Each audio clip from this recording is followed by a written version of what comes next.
You had your hand raised, Mr. Porter.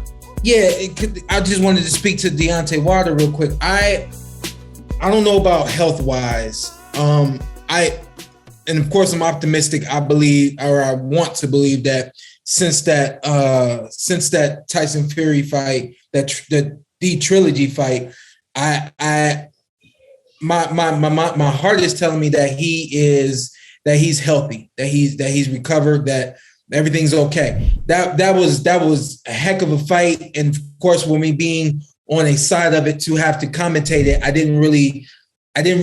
never watched it again, and I wasn't able to really take into account the punches that were being landed on him and just the overall night. And it's like one of the coin phrases about boxing is you never leave the ring the same. A piece of you is always left in the ring. So barring all of that, and let's just say Deontay Wilder's health is tremendous. We can give it 2 thumbs up.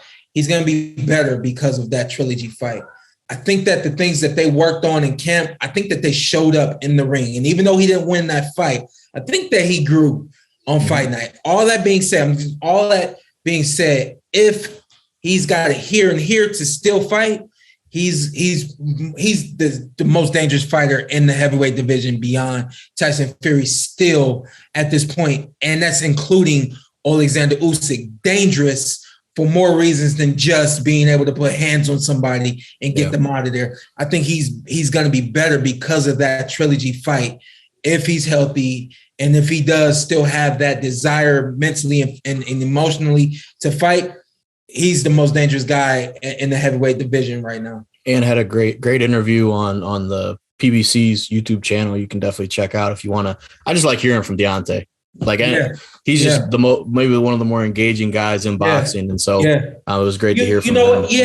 And just to say that real quick, I think through the 3 fights that he had with Tyson Fury, I think people forget a lot about Deontay Wilder. He really is a promoter in himself, and he really does have character and personality, which is far and few, and it doesn't come very often in the sport of boxing where you have a guy that can promote himself and has character and all these types of things. So you're right. I don't watch a lot. If it's not live, I would definitely go check it out just to see him and hear his voice and see how he's operating now. That's something that people forget about him. Yeah, and I'd love to see Malik Scott get to continue to add some wrinkles to the game plan. Hey, Carson, how do you feel like maybe with Shawn Porter? If he would have had Malik Scott and he fought another fighter and he could have got some rounds in with that style, because I know when fighting Tyson Fury, after a while you're like, yeah, I got to go back to what I know. But if he could have fought a Joe Joyce, whoever, and kind of got some rounds in, getting real comfortable with that new style, and at the same time I got the power to back me up, worst come to worst. But let me just get some rounds in to get more comfortable. You think that helps down the line? You asked me or Shawn. That's a hell of a perspective. I never considered that.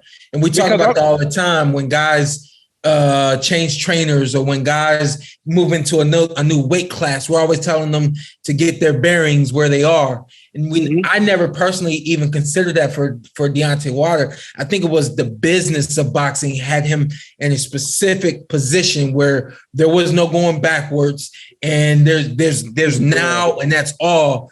But had he had the opportunity to actually work with Malik in a work atmosphere, there's no telling what that trilogy fight would have looked like in retrospect. You know? And I think when we had Calvin Ford on and he talked about going back to a fighter's DNA, that you can't really change it. Yeah, I think Deontay will always be who Deontay is, and that's what we love him. That's what made him this world champion and great fighter. But Malik was able to add some stuff.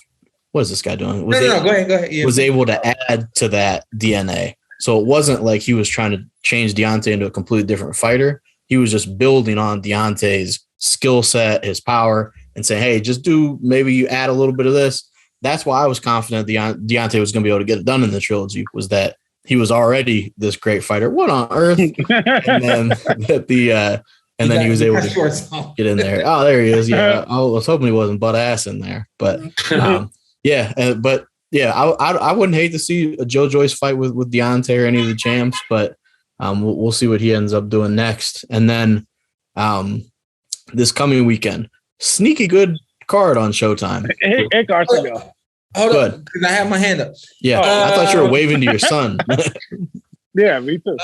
And I'll keep this one quick, but yeah, y'all know I'm always good for an analogy. Doctors are still studying DNA, and they're still learning more and more about DNA. Deontay Wilder's DNA was untapped. Malik Scott came in and said, "Oh, did you know you had this? Oh, did you know you had this?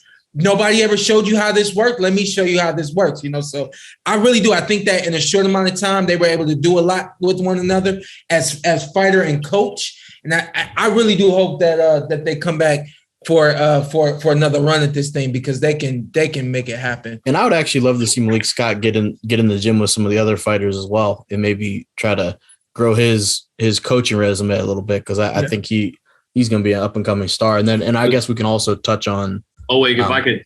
Yeah, go ahead. Just while we're on Deontay, just one question comes to my mind, Shawn, with Deontay, because I would never doubt. Oh, well, he leaves right as I'm ready to ask it. He can hear you. No, I would never doubt Deontay's heart and his fighting spirit. But what about just physically? Like you had 2 hip injuries we didn't even know about, meaning, maybe it's fair to say to a degree your body was breaking down in your mid 30s. And when he's coming off a really tough fight like that, it's. You saw how slow he was getting out of that chair. Yeah. When you see just physically, what if is it possible that it's out of Deontay's control? It's not about his heart and his desire and his fighting spirit. What if the body won't respond the way he wants it to? Yeah, man. What I touched on just to start with, I started with health wise. I didn't even start with the fact that he's been out of the ring for over a year now, I believe. And the list goes on from there. I didn't touch on any of that because for me, I understand that if a fighter is not as close to 100% as he can be, he's not going to get his bang for his buck. I already get that. It'll be a year in October that Deontay Wilder's been out of the ring. So upwards to 8 months now, I believe. Mm-hmm. All that being said, I personally felt like I never wanted to give anyone a reason to expect anything less of me. So even though I knew that there was something going on with my hip, I didn't even want to tell my dad, because I didn't want it to slow down my plans and everything that I had been working for and doing in boxing. You take a look at Keith Thurman. He had a couple of injuries and he fights once like every 2 years.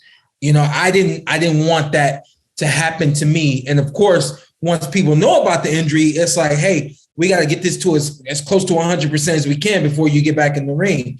With my hip, this is day to day. We don't know when this is going to change. We've set the date to expect a change in 8 months. But we still don't know. You know what I mean? So all that being said, I don't expect Deontay Wilder, if he does have any injuries or anything like that, I don't expect him to give us any indication that something's wrong. And the other side of that is, if there is something wrong, we'll find out in the moment. We won't find out. He won't tell us, because then that becomes the only thing that anyone cares about.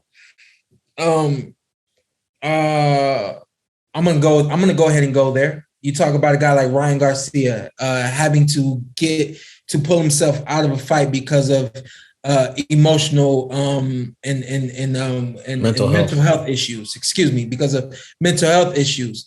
That's going to be one of the key things that everybody talks about before he even steps into the ring and throws one punch. Everybody's going to be talking about that. You know what I mean? So fighters, man, we do the best we can, not only to protect ourselves, but protect y'all at the same time, protect our audience at the same time. If the audience has an indication that something's wrong, they may not tune in, or they may tune in expecting something, and the list goes on. So, I think overall, I hope that his health is all there. And there's no telling. Unless he says something. Yeah.